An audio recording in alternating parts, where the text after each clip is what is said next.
Hey, call me Louis. This is my spot. LuiSpot. A lot of the melanin in your system, and especially EU melanin, which means good, efficient, proficient, and otherwise, that eumelanin that we have is dark brown to black. And there's a lot of sulfur in that chemistry that makes your skin brown to black or other parts of your body. The Caucasian people have a pheomelanin. The sister showed a slide with the spelling there. Pheomelanin has selenium as a part of its chemistry, which is a second type of sulfur. That's why theirs doesn't get black, except in certain parts. Can't get black in the skin because it's mainly of a selenium type. And I did lots of researches with enzymes that have selenium at its core, and I didn't even know why. I was working for them with their stuff. So you don't have a melanin molecule that you can depend on that has anything at all to do with us. What I'm saying is that we are sun people. Part of our chemistry has to do with the hydrogens from the sun. Four of them fused together gives us helium. So we're breathing in, as sun people in the sun, helium molecules and hydrogen ions. And that is the basis of my telling people when I do the lectures on what to eat and nutrition and things. I tell people that we as melanated people should be eating those fruits that are citrus in nature because they have a lot of hydrogen ions, thus acid. And the sun has the same thing. So we're compatible with those fruits. Don't let anybody tell you that a lemon or a lime in any quantity would cause your kidneys, the tubules in your kidneys and the nephrons to be destroyed. That is not so for melanated people. It is so for somebody else. So our food should be that of the sun. The sun has cooked and baked those fruits and so on, and the vegetables as well. And you should be eating those. And unfortunately, I'll get to the pineal in a second, but unfortunately what they have done is that they have genetically engineered so much of it and also cut out farming in this country to a great degree, such that imports of foods are brought into this country now more than ever. And I did a lecture on that. So that you can get a watermelon the whole year round. The correct thing to do is to eat fruits that are in season, grown in an area that you are used to, and that the climate is that which produced you. And then when that changes, the other foods that are in season in that climate, you should be eating so that you get a vast array of minerals, vitamins, and nutrients that you need. Underground things for the winter and not watermelons. And so on, peaches in the winter and so on. That is not correct. That limits you. Plus they're genetically engineered and nobody really knows the defects that are involved in the biostructure of those chemically engineered, genetically engineered foods. So if you don't eat those foods which contain all the nutrients and the pigments that you need to replenish the pigments in your body, which will disappear when their use is over, then you're not going to be able to regenerate those melanated centers, and we specifically will focus in on the pineal. Now this is what I need to connect for you. You have two eyes. The two eyes are an extension of the brain embryologically. And encoded in the iris of your eye, each eye, is a pattern of the entire organ systems, no matter what organ it is, legs included and arms of your body, encoded, bringing forth itself reflexly from the brain into those irides that you carry in your eye, and the rest of the encoding is in the brain itself. So your eyes are an extension of the brain to see what's outside happening, to communicate that back to the brain and interpret that, and you call it I see.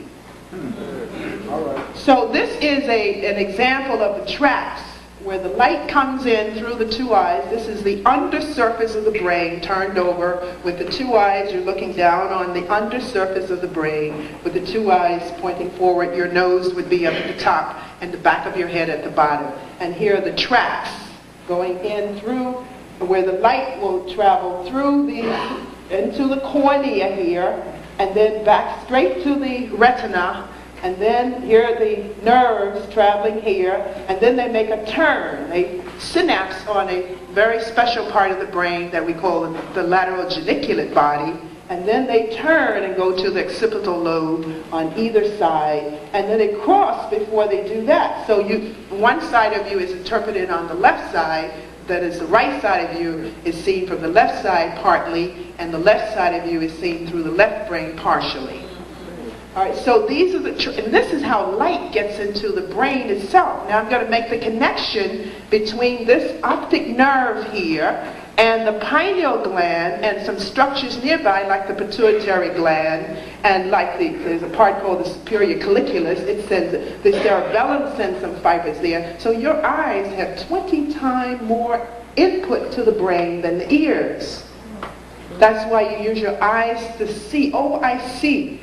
Not your ears to hear what you see. You see what you see and hear what you see also, because of the nerve input by way of the eyes to those structures that are deep to the brain, and then finally to the cortex, where consciousness is perceived, intellect is perceived, hallucination is perceived, clairvoyance is perceived, but the pineal is the orchestrator.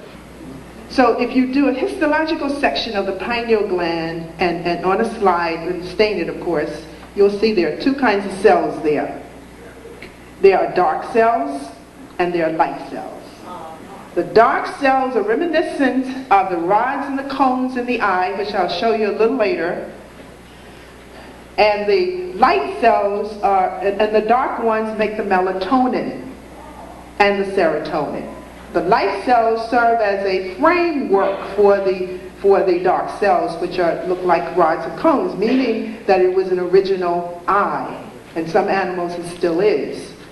So you have dark cells there, light cells. The dark cells are dark because they have melanin granules or chemistry in them. Melanin is a chemistry. This is not something that's a cell.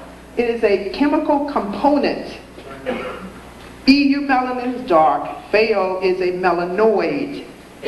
Pheo is a melanoid, means it is a form of our melanin. That's why they're using melanin in the research. Because PHAEO melanin, pheomelanin, is dusky. So in categorizing it, it is a melanoid. Oid means a form of whatever the prefix is. So in this case, it's a form of melanin. That's why theirs can't get black unless, certain conditions. So this pineal gland produces melatonin. You've heard that already.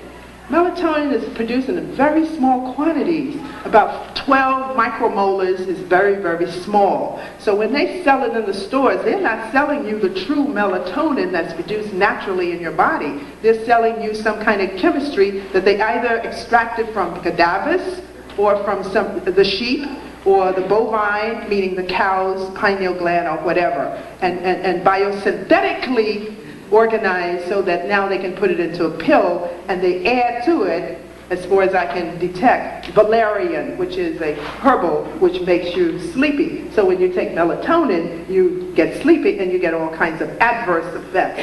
They call them side effects. I call them effects. So this pineal gland then has a lot to do with your 24-hour pattern or circadian rhythm.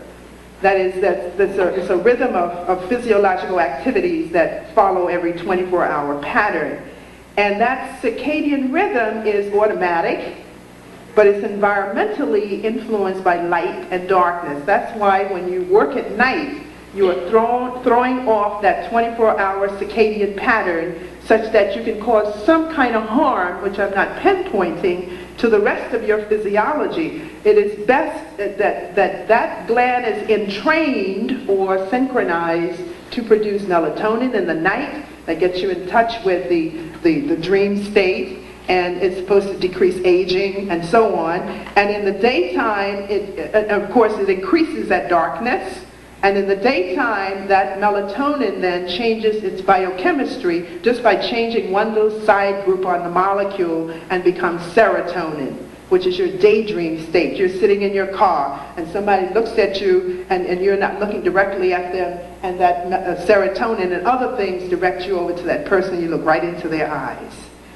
So it is a gland that needs to be given a lot of more attention by the researchers, because for a long time I have those papers, those reprints that said that the pineal, like the appendix, had no function, until very recently they start to resurrect those functions and to tell us that there is some function to the pineal. Now, that sums it up for this video. What do you guys think? Share thoughts and opinions in the comment section below. Let's have a proper discussion about this without having me impose my opinions and ideas on this matter.